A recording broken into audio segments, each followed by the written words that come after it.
Stereotypes also start with clothing. Now, clothing wasn't always gender specific the way it is now.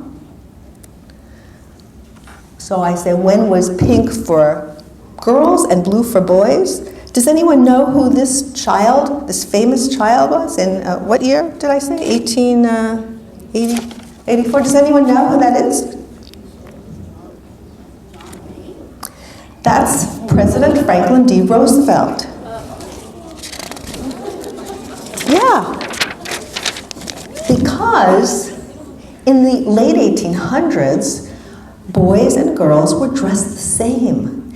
And they weren't dressed in color, they were dressed in white cotton. Can you think of a reason why? Purity. You could think purity, but it's actually practicality. It was much easier to bleach out the stains in white cotton. If you have colors, things are going to rot, and kids stain things a lot.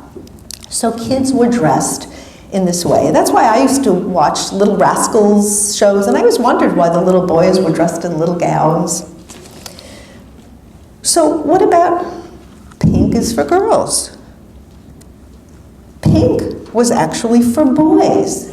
Now, finally, the clothing industry got the idea that if you can make two separate colors, you're going to be able to sell more clothes. Because after all, if a parent had a son first and then a daughter, they could reuse the clothes, right? If it's one color.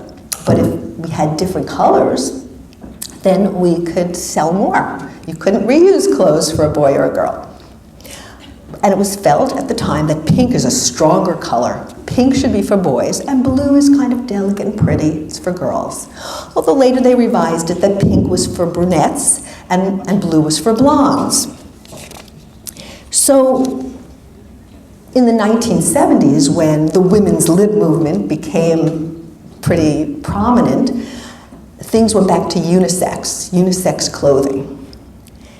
And it was gender neutral pretty much until the late 1980s, which is I guess when I had children, that all of a sudden pink was for girls and blue was for boys. I don't know where they came up with that, but they did.